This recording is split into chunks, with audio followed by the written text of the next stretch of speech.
Hello everyone, welcome to Navras Master Tutorials. Exercise number 1.3, 7th question. ನೋಡಿ ಏನು ಕೊಟ್ಟಿದ್ದಾರೆ, write 3 numbers whose decimal expansions are non-terminating and non-recurring ಅಂತ ಕೊಟ್ಟಿದ್ದಾರೆ. ಅಂದ್ರೆ ನಾವು ಓದಿದೀವಲ್ವಾ ಡೆಸಿಮಲ್ ಎಕ್ಸ್ಪಾನ್ಷನ್ಸ್ ಯಾವ ರೀತಿ ಇರ್ತವೆ ಅಂತ, ಯಾವ ಟೈಪ್ಸ್ ಇರ್ತವೆ ಅಂತ. ಒಂದು ಟರ್ಮಿನೇಟಿಂಗ್ ಇರ್ತವೆ, ಇನ್ನೊಂದು ನಾನ್ ಟರ್ಮಿನೇಟಿಂಗ್ ಅಂಡ್ ರೆಕರಿಂಗ್ ಇರ್ತವೆ, ಇನ್ನೊಂದು ನಾನ್ ಟರ್ಮಿನೇಟಿಂಗ್ ನಾನ್ ರೆಕರಿಂಗ್. ಈಗ ಅವ್ರು ಅದನ್ನೇ ಕೇಳಿದ್ದಾರೆ, ನಾನ್ ಟರ್ಮಿನೇಟಿಂಗ್ ನಾನ್ ರೆಕರಿಂಗ್. ಓಕೆ, ಇಂಥ ನಂಬರ್ಸ್ ಬಂದು ಇರ್ಯಾಷನಲ್ ನಂಬರ್ಸ್ ಇರ್ತವೆ. ಈಗ ಡೆಸಿಮಲ್ಸ್ ಅಲ್ವಾ, ಬರೆಯೋಣ ನೋಡಿ.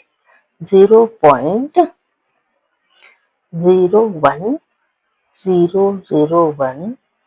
001 001001 ನೋಡಿ. ಈ ರೀತಿ ನಂಬರ್ಸ್ ನಾವು ನಾನ್ ಟರ್ಮಿನೇಟಿಂಗ್ ಅಂಡ್ ನಾನ್ ರೆಕರಿಂಗ್ ಅಂತೀವಿ. ಅಂದ್ರೆ ಇದು ಟರ್ಮಿನೇಟು ಆಗಲ್ಲ, ನಾನ್ ರೆಕರಿಂಗ್ ಅಂದ್ರೆ ರಿಪೀಟ್ ಕೂಡ ಆಗ್ತಾ ಇಲ್ಲ. ನೋಡಿ, ರಿಪೀಟ್ ಆಗ್ತಾ ಇದೆನಾ, ಇಲ್ಲಿ 1 0 ಇತ್ತು, ಇಲ್ಲಿ 2 zeros ಬಂತು, ಇಲ್ಲಿ 3 zeros, ಇಲ್ಲಿ 4 zeros, ಹಂಗೆ ಕಂಟಿನ್ಯೂ ಆಗ್ತಾನೆ ಇರುತ್ತೆ. ಈ ಪ್ಯಾಟರ್ನ್ ನೋಡಿದ್ರೆ ನಮ್ಗೆ ಏನ್ ಅನ್ಸುತ್ತೆ, ಇಲ್ಲಿ ನೆಕ್ಸ್ಟ್ ಮತ್ತೆ 5 zeros ಬರ್ತವೆ. ಆ ರೀತಿ ರಿಪೀಟ್ ಕೂಡ ಆಗ್ತಾ ಇಲ್ಲ. ಸೊ ಈ ರೀತಿ ಡೆಸಿಮಲ್ಸ್ ನಾವು ನಾನ್ ಟರ್ಮಿನೇಟಿಂಗ್ ಅಂಡ್ ನಾನ್ ರೆಕರಿಂಗ್ ಅಂತ ಕರಿತೀವಿ. ಇದೇ ರೀತಿ ಇನ್ನೊಂದು ಎಕ್ಸಾಂಪಲ್, 0.2000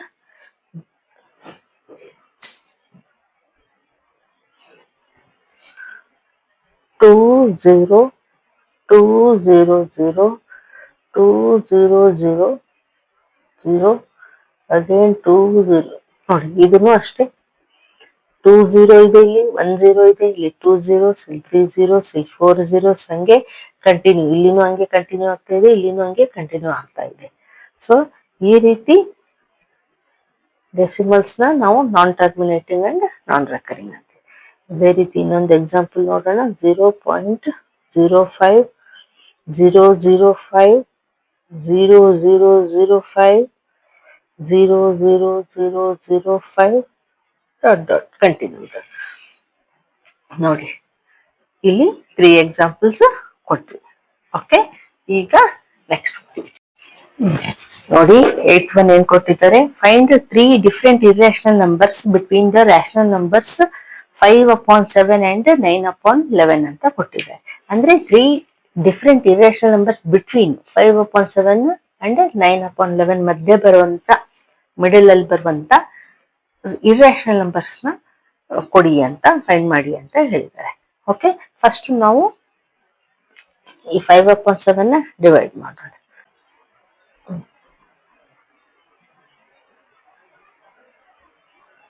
ನೋಡಿ, 7 ಇದೆ, 5 ಚಿಕ್ಕದಲ್ವಾ, ಸೊ ನಾವೇನ್ ಮಾಡ್ತೀವಿ, 0 ಪಾಯಿಂಟ್ ಇಟ್ಟು 1 0 ತಗೊಂತೀವಿ.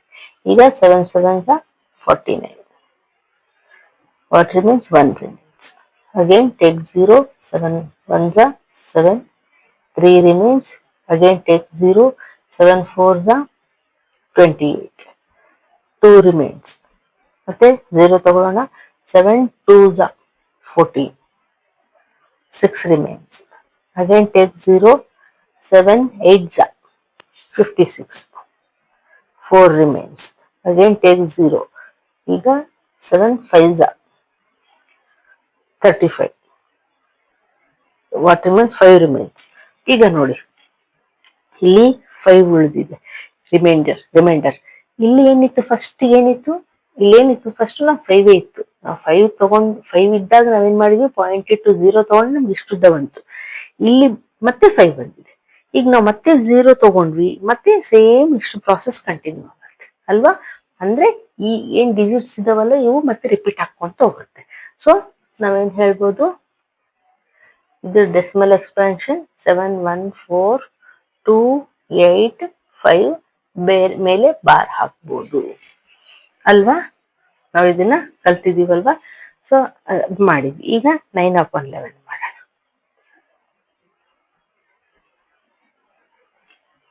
ನೋಡಿ, 11ಕ್ಕಿಂತ 9 ಚಿಕ್ಕದು, ಸೊ ಬರಲ್ಲ. ಈಗ ಏನ್ ಮಾಡೋಣ, 0 ಇಟ್ಟು ಪಾಯಿಂಟ್ ಇಟ್ಟು ಇಲ್ಲಿ 0 ತಗೋಣ. ಈಗೇನ್ ಟೇಬಲ್ಸ್ ಅಲ್ಲಿ ಹೋಗುತ್ತೆ, 11 8s 88, 2 ರಿಮೈಂಡರ್. ಟೇಕ್ 0, 11 1s 11, ಮತ್ತೆ ರಿಮೈಂಡರ್ ಏನ್ ಬಂತು 9. ಇಲ್ಲಿನೂ ಅಷ್ಟೇ ನೋಡಿ, ಇಲ್ಲಿ 9 ಇತ್ತು, 0 ತಗೊಂಡ್ವಿ, 88 ತಗೊಂಡ್ವಿ, 2 ರಿಮೈಂಡರ್ ಆಯ್ತು, ಅಗೇನ್ 1 ಮಾಡಿದ್ವಿ, ಮತ್ತೆ 9 ಬಂತು. ಇಲ್ಲಿ 9 ಇದ್ದಿದ್ದು ಮತ್ತೆ ಇಲ್ಲಿ 9 ಬಂತು. ಈಗ ಮತ್ತೆ ನಾವು 0 ತಗೊಂಡ್ವಿ, ಮತ್ತೆ 11 8 88, 2 ರಿಮೈಂಡರ್, 0 ತಗೊಂತೀವಿ, ಮತ್ತೆ 11 1 11, ಅಗೇನ್ 9 ರಿಮೈಂಡರ್. ಅಂದ್ರೆ ಈ ಪ್ರಾಸೆಸ್ ಕಂಟಿನ್ಯೂ ಆಗುತ್ತೆ. ಸೊ ಇಲ್ಲಿ ಏನ್ ರಿಪೀಟ್ ಆಗ್ತಾ ಇದೆ, 8181 ರಿಪೀಟ್ ಆಗ್ತಾ ಇದೆ. ಸೊ 0.81 ರಿಪೀಟ್ ಆಗ್ತಾ ಇದೆ. ಸೊ ನಾವು ಮೇಲೆ ಬಾರ್ ಹಾಕ್ಬೋದು ಅಲ್ವಾ. ಈಗ ಇದು ಡೆಸಿಮಲ್ ಎಕ್ಸ್ಪ್ಯಾನ್ಷನ್ ಆಯ್ತು. ಈಗ ಅವ್ರೇನ್ ಕೇಳಿರೋದು, ಈಗ ರಬ್ ಮಾಡ್ತೀನಿ, 3 ಇರ್ರೇಷನಲ್ ನಂಬರ್ಸ್ನ ಕೊಡಿ ಅಂತ ಹೇಳಿದ್ದಾರೆ, ಫೈಂಡ್ ಮಾಡಿ ಅಂತ. ಸೊ ಈಗ ನೋಡಿ, 0.714285 ಡಾಟ್ ಡಾಟ್ ಅದು ಬರೀರಿ, ಮೇಲೆ ಬಾರ್ ಹಾಕಿ. ಓಕೆ, ಇಂದ ಮೇಲೆ ಬಾರ್ ಹಾಕೋಣ. 0.81 ಬಾರ್. ಇದ್ರ ಮಧ್ಯೆ ಬರುವಂತ ಇರ್ರೇಷನಲ್ ನಂಬರ್ಸ್ ನ ಅವ್ರು ಕೇಳಿದ್ದಾರೆ, 3 ಡಿಫ್ರೆಂಟ್ ಇರ್ರೇಷನಲ್ ನಂಬರ್ಸ್. ಸೊ ನೋಡೋಣ ಏನ್ ಕೊಡ್ಬೋದು ನೋಡಿ. 71 ಗಿಂತ ಹೆಚ್ಚಿಗೆ ಇರಬೇಕು, 81 ಒಳಗಡೆ ಇರಬೇಕು ಅಲ್ವಾ. ಸೊ ನೋಡಿ, 0.720 7200 ಅಗೇನ್ 72000 ಸೊ ಆನ್. ಓಕೆ, ಹಿಂಗೆ ಕಂಟಿನ್ಯೂ ಆಗ್ತಾನೆ ಇರುತ್ತೆ. ಇಲ್ಲಿ 10 ಬಂತು, ಇಲ್ಲಿ 2 zeros, ಇಲ್ಲಿ 3 zeros, ಇಲ್ಲಿ 4 zeros ಬರ್ತಾನೆ ಇರುತ್ತೆ. ಇದೊಂದು ಎಕ್ಸಾಂಪಲ್ ಆಯ್ತು. ಈಗ ನೆಕ್ಸ್ಟ್ 0 ಪಾಯಿಂಟ್ ಇದೇ ರೀತಿ 730, again 7320 7330 so on. Okay, number 3, 0.80 800 8000 840 ಈ ರೀತಿ ಕಂಟಿನ್ಯೂ ಆಗುತ್ತೆ. ಸೊ ಇವು 3 ಇರ್ರೇಷನಲ್ ನಂಬರ್ಸ್ ಹೇಳಿದ್ವಿ ಬಿಟ್ವೀನ್ ದೀಸ್ 2 ಡೆಸಿಮಲ್ಸ್. ಓಕೆ, ಈಗ ನೆಕ್ಸ್ಟ್